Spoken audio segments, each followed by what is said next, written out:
Hello guys, good evening. So, wala po tayong activity sa pag-workout po, no? About fitness. So, ito po yung gagawin natin na i-vlog natin ng pagmamarket po natin sa dito sa BNT against USDT. Dito po sa Binance Future na natin i-trade natin. So, ito guys. Ito po, pakita ko sa inyo. Ito yung daily chart po, no? So,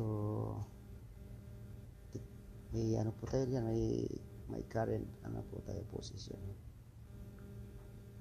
Yan po. Ito sa sa 1 hour time frame. At ito naman po ay nasa 4 hours time frame din. Mayroon po tayo dito ang sell short position. So ito lang po ipakita ko, no, yung BNT against USDT na ipakita natin, no? At nakakuha po tayo sa price na ito po, 0.5188000.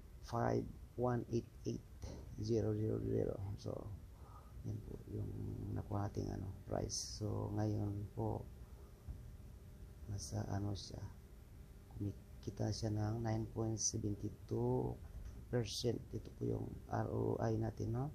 Return on investment. Ito po yung natin, yung margin natin ay 22.71 USDT. USDT po parang yung US dollar din po yan. Naging USDT lang po, USDT Tether, para po siyang kasi hindi pa gaanong familiar po, no? Tether po para siyang coin ng USD token. Yan po siya. Then ito yung lubat na po. So ito siya, as of now, ito po yung kinikita niya ay 2.87 USDT, no? So tingnan natin dito sa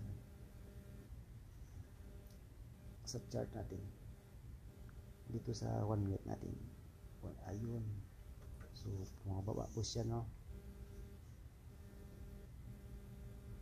Yan, bumababa po siya. Hopefully bumaba po talaga siya, no? At maabot niya yung ito po, yung guhit na ito, yung buy rate na ito, yung MA. Yan, MA, nasa ito po sa MA, moving average po yan, MA 50 po. Hopefully po bukas umaga abutin niya po yung MA 50 po natin, no? Kasi nakikita ko po dito po sa current price ng coin na ito natin, yung trade natin ay mukhang pababa po siya, no? So sana maabot na po ito, yung part na ito. So titingnan po natin po magkano po yung possible na kitain natin pag naabot mo yung MA50 po sa price na ito na 0.4634. 4634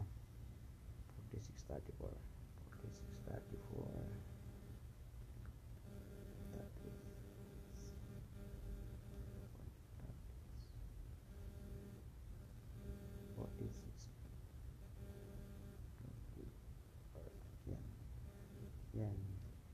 Ito po yung posibleng kitain nyo po, no? Kung bukas umaga abutin nyo yung price na yan, mayroon po tayong 24.48 US dollar po. So subukan pa natin i-confirm. Yan. So sa ngayon po kumikita siya ng 2.82 US dollar. Then ito po yung ito po yung 12.29% ROE niya, ROI. Okay. Habang na po natin bukas ito, no?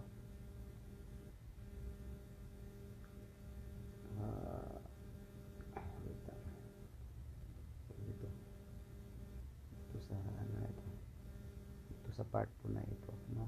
Yan.